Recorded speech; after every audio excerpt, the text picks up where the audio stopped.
Hi everyone, Dan Bressler here from Options and Advocacy for McHenry County and the Autism Resource Center. And today I wanted to make a short video about one of the most important things to be thinking about when we're talking about changing or shaping behavior, and that is the functions of behavior. And that's all about understanding the why. Why is a child doing what they're doing? And that's really the first step in changing that. So let's start off with just talking about what is behavior.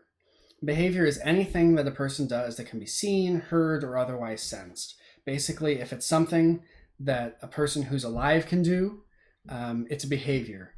And if it's something that a rock can do, it's not a behavior. And we often assign value to different behaviors. We may say that they're desired or undesired, or expected or unexpected, or appropriate or inappropriate, or good and bad. But ultimately, anything, regardless of the value that we put on it, is a behavior. Behaviors aren't just bad things or unexpected or undesired things. And in general, all behaviors serve a function. And that's what we're going to be talking about today. So there are four basic functions of behavior. All behavior can typically be sorted into these four categories. There's attention, there's access or gaining something, there's escaping or avoiding, and there's automatic or internal function. So attention-based behaviors, it's behaviors that serve the attention function, are those that a child or a person engages in to get the attention of others. So babies often cry to get attention. Oftentimes we will say somebody's name to get their attention. That's an attention-based behavior. We may call someone or text somebody, and that behavior of dialing the phone, the reinforcement for that, the function that serves is somebody answering and talking to us getting their attention.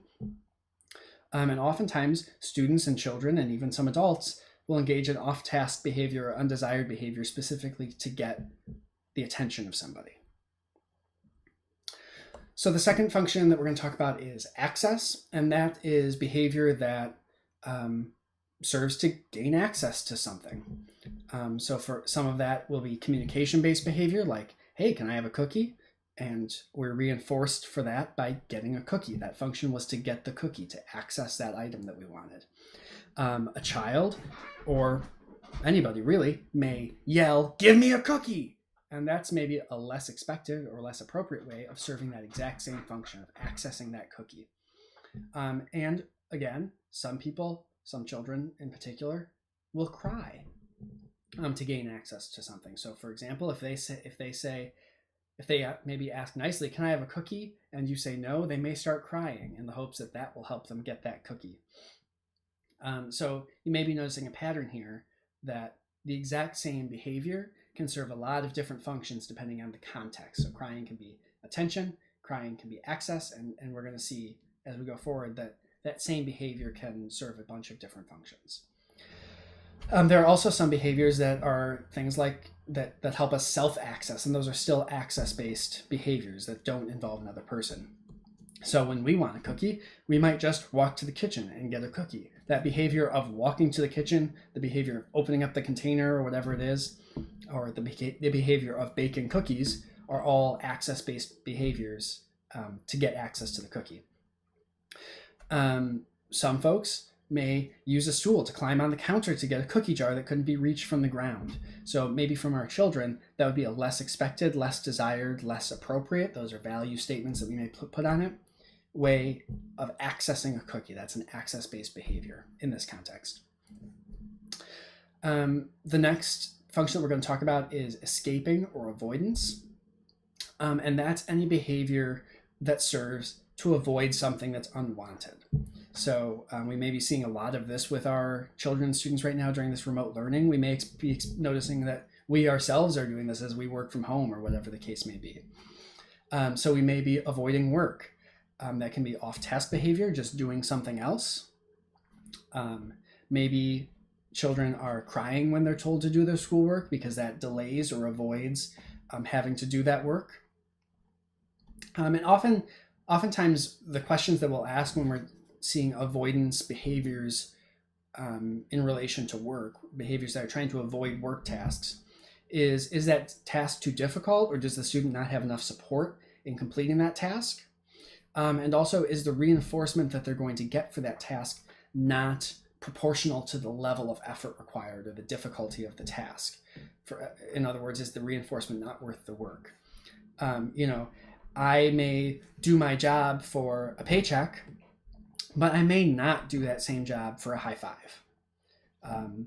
And so the reinforcement has to scale up with the difficulty of the work in order for somebody to do the work. Otherwise, they may just not do it.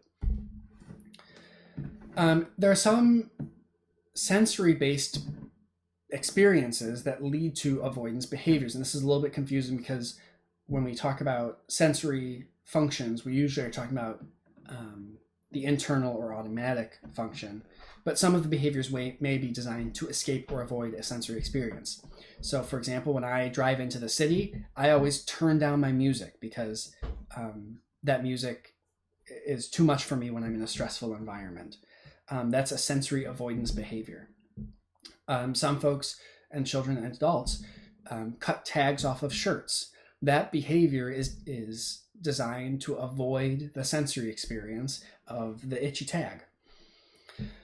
And when we're working in an office environment or in any loud environment, we may put earbuds in to avoid that external sound. We're avoiding that sensory experience. We may also sometimes avoid social interaction. We do this, and children do this. So if someone says, hey, you want to hang out Thursday night? We may say, oh, I'm busy that night. I got to feed my fish. And that's escaping or avoiding that social interaction that you don't want. Students do this, or children do this exact same thing, where if somebody comes up and tries to talk to them, they may engage in behavior specifically to avoid that situation. They may just walk away. They may throw something. They may engage in aggression to get that person to go away. That's an avoidance behavior. Okay, and the fourth function that we're going to talk about is that automatic or internal. And those are any behaviors that are driven specifically by internal factors. And oftentimes these behaviors are less of a choice to engage in. So for example, scratching an itch is an automatic function. If we have an itch, we scratch it to relieve that itch. Some of our children and students, particularly with autism and other sensory processing needs, may rock, and that's an automatic function. That's to gain the input that their brain needs to function. There are also some health-related behaviors. So sleeping more than normal is an automatic behavior. Vomiting is, in fact, a behavior. Many of us don't think about things like that we truly don't have control over being a behavior, but it is, and it serves an automatic function. And I also include emotion-based behaviors in this automatic or internal function category. Not that some people do and some people don't. I think of emotion-based behaviors as being in this. For example, sometimes when we're sad, we cry, and it's not necessarily to get attention or to avoid a situation. Sometimes we have behaviors that we engage in just because of the emotion we're experiencing.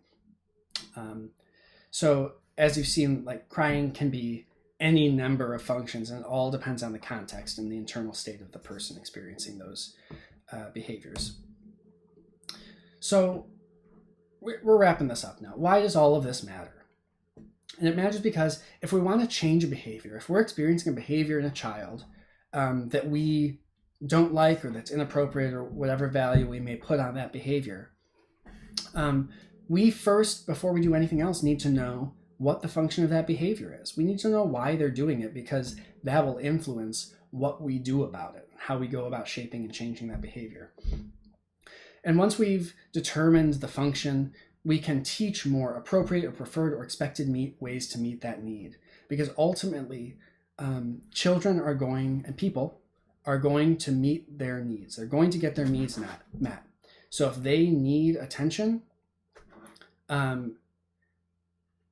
whether it's through an inappropriate behavior or an appropriate expected behavior, so whether it's through crying and screaming until they get attention, or whether it's through asking to play a game with an adult appropriately, they're going to get that function met. And so it's our responsibility as the adults in their lives to support them in finding appropriate ways to get those needs met. So that is all we're going to do today. It's a short little bite, but it is such an important step in changing behavior. So I hope that was helpful. Please, if you need any help with this, reach out to your Options and Advocacy Service Coordinator. We're here to help you. You can reach us by email or by calling our office numbers, and we are more than happy to help you walk through these situations. If you're experiencing behaviors at home that you don't know how to work through, that's what we're here for. So I hope this was helpful, and have a great day.